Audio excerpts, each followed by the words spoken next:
Depuis 2-3 semaines, je crois, ils récupèrent des vêtements. Là, en ce moment, ça va être plutôt de l'hygiène et des médicaments, des couvertures de secours. Après, tout ce qui est pour bébé aussi, des licots dodo, des poussettes, principalement. En tout cas, sur toute la semaine, ça va être ça. Ouais, et le profil des gens qui donnent en général, c'est tous les âges. Tout âge, ouais. Bah, là, tout à l'heure, on a eu des ados. C'était plutôt cool. Et puis, comme des personnes âgées et comme des personnes de 20 à la quarantaine. Quoi. Okay. Bah, je pense que c'est impératif, nécessaire, urgent. Voilà, nécessaire au sens propre, ça ne peut pas ne pas être. Vous avez donné, vous, pour la collecte? Non, je ne savais pas qu'il y avait une collecte. En revanche, j'étais en train d'envoyer des messages à des amis artistes, je suis artiste moi-même, avec lesquels je fais une expo à Paris dans quelques jours. Et on se posait la question de savoir s'il était opportun de manifester davantage notre solidarité et nos pensées et voir notre amour au peuple ukrainien via cette exposition, pourquoi pas en intégrant le drapeau ukrainien sur le communiqué de presse de cette exposition qui est consacrée à la thématique des fleurs. À la réflexion, on va sans doute enlever le drapeau, mais le cœur y est, si j'ose dire. En tout cas, on est évidemment solidaire avec le peuple ukrainien, c'est l'enfer au cœur de l'Europe. L'histoire se répète une énième fois et on est confondu, consterné. C'est un enfer de constater que l'histoire européenne ou mondiale se répète avec aussi peu d'expérience, aussi peu de conclusions. C'est dramatique et très triste. Vous êtes pour l'accueil des migrants ukrainiens? Je pense que c'est impératif ça aussi, qu'on accueille autant que faire se peut des réfugiés qui sont déjà 1,5 million à avoir quitté le pays, si j'ai bien compris. Vous pensez qu'il devrait y avoir une priorité sur les migrants africains actuellement? Ah non, ça c'est absolument hors de question. Ça a été constaté il y a quelques jours, mais si j'ai bien compris, les autorités européennes, voire les autorités nationales concernées en Pologne, notamment, ont rectifié le tir, si j'ai bien entendu. Non, c'est absolument hors de question que le droit des réfugiés soit en fonction de la couleur de la peau. Alors ça ne peut pas être, c'est l'inverse. Non, là c'est... C'est vrai qu'ils vivent une période difficile et c'est quand même bien de les soutenir, quoi. Vous savez qu'ils font une collecte juste là? Non, je savais pas. Ils font une collecte, du coup, la ville de la mairie. Et vous pensez que toutes les villes devraient afficher le drapeau ukrainien comme ça? Afficher, je sais pas, mais après, tant qu'on soutient, après afficher, c'est une bonne chose, quoi. Mais d'après vous, il faudrait accueillir les migrants ukrainiens? Pour moi, oui, parce que c'est vrai que je me mets aussi à leur place, quoi, parce que moi, si j'étais dans leur cas, j'aimerais aussi qu'on m'accueille dans... Bonjour. Bonjour. Qu'est-ce que vous pensez du soutien de la ville de Lorient à l'Ukraine? Je suis pas d'accord. Vous n'êtes pas d'accord? Non, je suis pas d'accord. D'accord. Vous voulez que je développe? Ouais, ça m'intéresse. Je pense qu'il y a des tas de causes dans le monde, il y a des tas de guerres et que d'un seul coup on nous sort celle-là, je ne sais pas pourquoi. Est-ce que c'est pas de l'enfumage à l'approche des élections? Je ne sais pas, parce que je pense que les gens sont sincèrement touchés par ce qui se passe, parce que c'est proche d'eux. Donc je pense que les élus, les gouvernants devraient avoir un petit peu plus de distance et regarder les choses avec... je pense qu'aujourd'hui tout le monde s'emballe. Espèce de folie généralisée. On leur a fait le récit du Covid, maintenant on leur fait le récit. C'est une guerre qui dure depuis 2014. Oui, absolument, il s'est passé des choses absolument. Depuis 2014, l'Ukraine bombardait les civilisations russes au Donbass. Aujourd'hui, la Russie attaque et c'est plein feu sur Poutine aujourd'hui. Oui, alors après, Poutine, c'est Poutine, il n'avait pas attaqué l'Ukraine. Moi, ça, je reste. Je vous parle de l'engagement de la France dans ce conflit. Oui, mais l'engagement de la France, peut-être que c'est de l'enfumage par rapport au gouvernement, ça c'est très probable.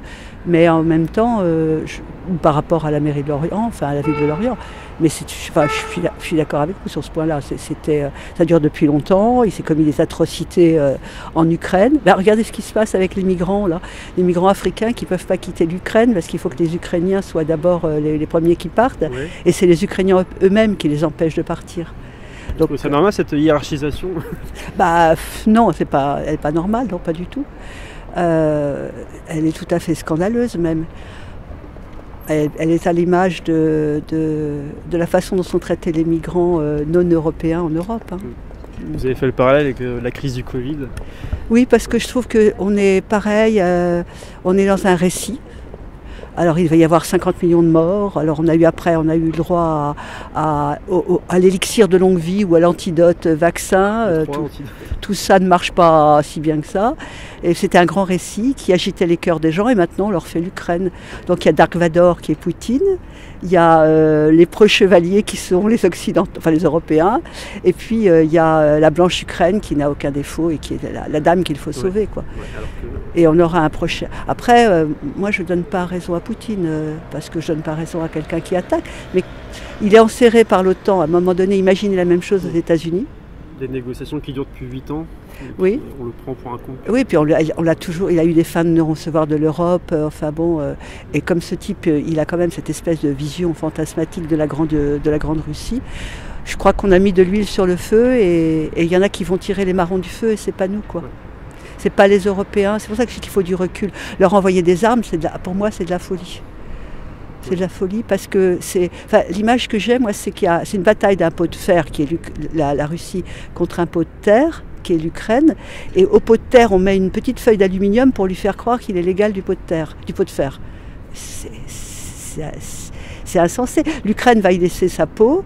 Nous, on n'ira pas l'aider parce qu'il ne faut pas rêver. Et ceux qui voudront aller l'aider, ça risque d'embraser toute la région. Est-ce que vous pensiez des jeunes Français là aujourd'hui qui s'engagent dans l'armée ukrainienne? Oh, bah les jeunes, c'est les jeunes, quoi. Les forces vives de la France qui vont se faire tuer pour... Oui, tout à fait. Ça n'a pas beaucoup de sens. Et puis, qu'est-ce qu'il y a derrière comme manipulation, comme besoin de se trouver un sens aussi. Donc l'Ukraine, c'est bien, c'est pratique. Ils n'iront pas s'engager pour les Ouïghours, par exemple. Voilà, ou pour n'importe quel peuple d'Afrique qui est complètement... je veux dire, ils ne vont pas aller en Afrique dans des régions où le terrorisme islamique est en train de prendre vraiment place. Oui, on a oublié le combat contre l'islamisme. Oui, et puis on a oublié la guerre en Irak, on a oublié l'invasion de l'Irak. Je sais pas, il y a plein de choses qui sont... Donc moi, je sais pas. Ça tombe à point nommé pour Macron et puis on fait du Covid en fait. Oui, c'est ça. La peur, c'est ça. La peur dans les infos. Puis... Oui, on manipule. Puis qu'est-ce que la mairie de Lorient d'un seul coup fait un appel aux dons, mais. Il y a des SDF français en France. Moi, je suis assez active au niveau des personnes. Je n'aime pas le mot de SDF, mais au niveau des personnes de la rue. Je trouve qu'il y a un énorme travail à faire sur Lorient pour rendre cette ville un peu plus humaine. Mais l'Ukraine, voilà, c'est un récit et les gens ont besoin d'un récit. Bon, peut-être que c'est comme ça. Je vous remercie, madame. Voilà. Merci.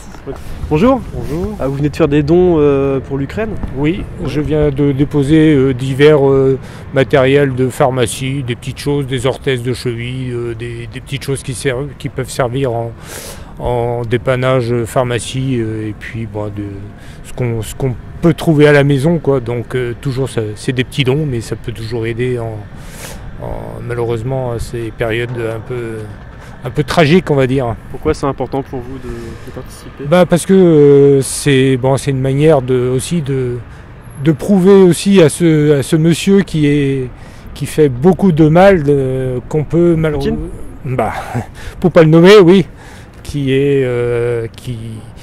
a des ambitions vraiment très très malsaines et puis c'est une manière en fait de le contrer par des aides aux gens qui sont dans la détresse actuellement. D'accord. Et que pensez-vous de l'attitude d'Emmanuel Macron dans ce conflit? Emmanuel Macron, à son niveau, il fait ce qu'il peut. Bon, là c'est un peu compliqué avec la période électorale, mais il a essayé de le convaincre comme le chancelier allemand, comme Biden. C'est difficile parce que de toute façon, Poutine, il a une ligne de conduite très, très directe et puis il ne cédera pas à ça, c'est sûr. C'est une bonne chose de continuer à armer l'Ukraine Armer l'Ukraine, ça va être...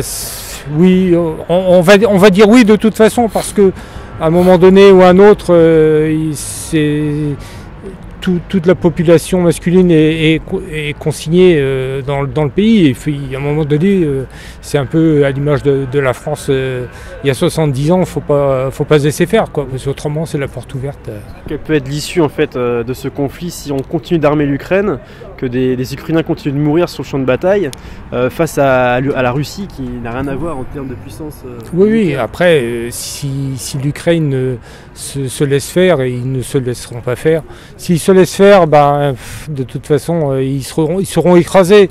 Bon, ils se défendent un peu comme ils peuvent, avec les moyens qu'ils ont.